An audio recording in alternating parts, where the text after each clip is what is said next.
Bang bang, that one your name. Yeah, yeah, yeah. Yeah. Yeah. Make us a one God again, yeah. That one your name. Top skanker. Anytime we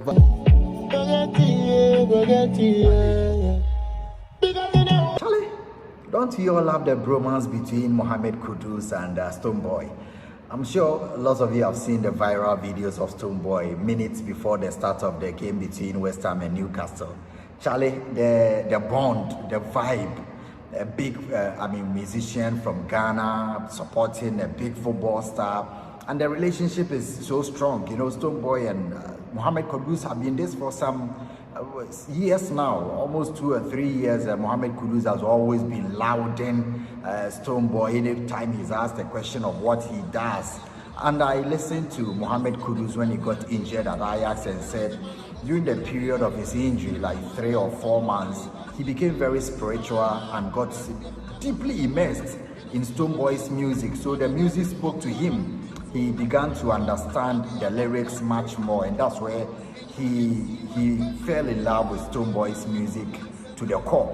But I think their relationship is more of how their backgrounds and how they've been shaped up. You know, Stonebwoy is from Ashaman, a community known for some vices and very unpleasant vices. Stonebwoy is from Nima and characteristically known for such vices as well. And these two guys, per their talent, have come out of the dandles. They've come out of the field. They've come out of everything that their communities are known for to become global stars, to become role models.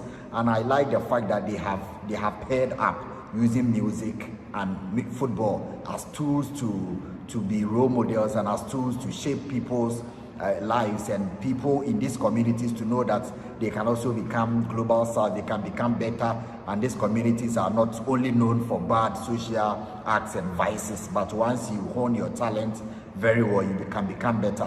And I love the bond because particularly when Stonebwoy flies to go and watch Mohammed Kudus and the kind of attitude he sends across. I've seen him gone to watch Mohammed Kudus when he was at Ajax a couple of times. He's come to West Ham Stadium, and the reverberation at the West Ham Stadium when Stonebwoy's name was mentioned, that he's there before the game, how he was allowed full access to be on the pitch side, and the relationship, the link up between him and Mohammed Kudus was excellent. And these are things that we like. One, it is purely business. I know there are people who are going to say, oh, why is a musician going to the stadium? What's he going to add up? And it doesn't make sense. Of course, unless you are small-minded and you don't think about business, because in the global context, Stonebwoy is selling his music. There are so many people at the West Ham Stadium or in London who are followers of West Ham, millions of them or thousands of them who may not have ever heard of Stonebwoy. So per this singular act of visiting the team, they are going to jump on his music. People are going to stream more, and even if you get 10 people to stream his music and become fans, that is, business, expanding your scope beyond your jurisdiction, expanding your territory. This is an international business link up.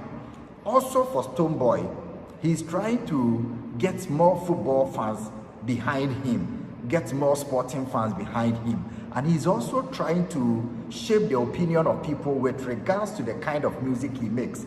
If somebody like Mohammed Kudus, a properly trained child, stayed in an academy, moved to Denmark, has become a global star, if Mohammed Kudus thinks that he can listen to my music to change his life, if in his most difficult periods, it is my music that kept him going, why will that music not be good for me too? So there are so many angles to this, and what makes it fun is that when Mohammed Kudus is asked questions anywhere on any platform, his favorite music, he mentions Stonebwoy, he mentions Ghana, and Stonebwoy goes there with the flag of Ghana to cheer Kudus up. And when he scored, it was madness. I'm sure we are going to watch some of the videos, but it's very interesting to see some of these links up. And these are things that are going to help.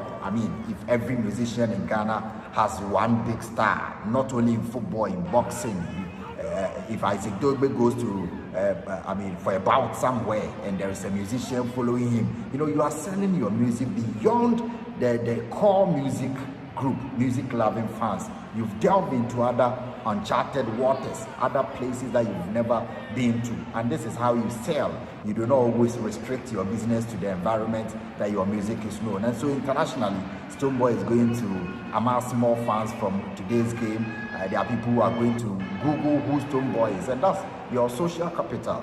At some point, you are going to get people to love you when they had never heard of you because of the singular act of you following a footballer and coming to watch him. I love it when Ghana boys are making it. We all love it when our people are making it on the big stage. And let's see what Stonebwoy and Kudus Mohammed did when Stonebwoy went to the pit side to speak to him.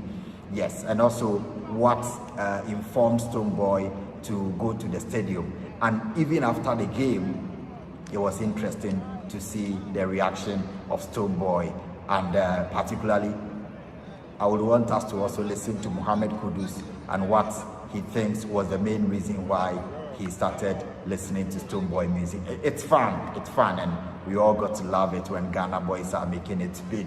Stonebwoy, big ups to you. I'm a big BIM native for a long time. Big up to you, Mohammed Kudus. I know you become a global superstar, a big star. And may this bromance, may this link up and bond, may this relationship continue. Big Ghana guys making it big out there. We just need to move beyond Ghana and sell our art. This is good for the creative arts and culture, using your talents for the right purposes and to sell a positive image to the world about your country, about yourselves, about your community. Nima, come out. Ashaman, come out. Ghana, come out. And talent is coming out. I love it. I'm sure you all love it too. I really love the fact that our guys are doing this for themselves and projecting themselves. Nobody will do it for you. Kudos to you guys and big ups to Stonebwoy and Mohammed Kudus.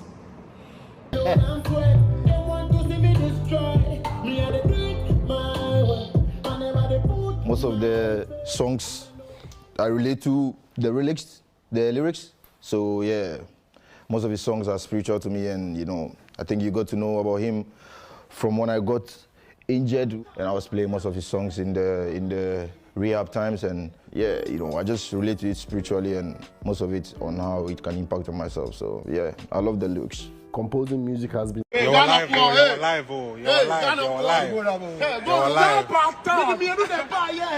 And I'm catching a coach in this one blank time. It's about funny, who said I'm true. It's in next match, I'm also starting. Yes, supporting me and a black star, and then you Kudus. Not the future star, me you know Dinahana. Oba. Kudus are catching them with say Oba. Untie. Pada. Superstar in here, catching us so Oba. Lion way. Move me say that. Lion way. Ik kwam op bezoek bij Mohammed Kudus om hem zijn nieuwe album te laten horen. Thanks for coming, bro. Yeah. Twee mannen opgegroeid in de buurt van de Ghanese hoofdstad Accra, samen in Amsterdam om te praten over voetbal, hun roots en natuurlijk muziek. It's really special because you see, growing up for me and probably him as well, coming from the same ends, we knew that only one thing could take us outside of where we are. And it is the only thing we believed in, which would have been our talent. 100%. Yes. Yeah. I also believed only that the talent that I have is the only thing that can take me outside of my country, and also the same thing. So to actually be outside of our countries doing the same things that we have once upon a time believed in at the top levels makes the meeting here just, more inspirational and more unreal. We build a relationship since from Ghana and we're here, so the work keeps going. He's talking like he just scored a goal. Only goes fire go burn them one by one. Who don't want to see me enjoy? After man deal many things with the blood and sweat. They want to see me destroy. Me and the drink my way. I never they put. Most of the songs I relate to the lyrics. So yeah, most of his songs are spiritual to me, and I think you got to know about him from when I got injured and I was playing most of his songs in the rehab times, and yeah, you know, I just relate to it spiritually and most of it on how it can impact on myself. So yeah, I love the lyrics. Composing music has been something that I do over the years. I write, I compose, I arrange, I record.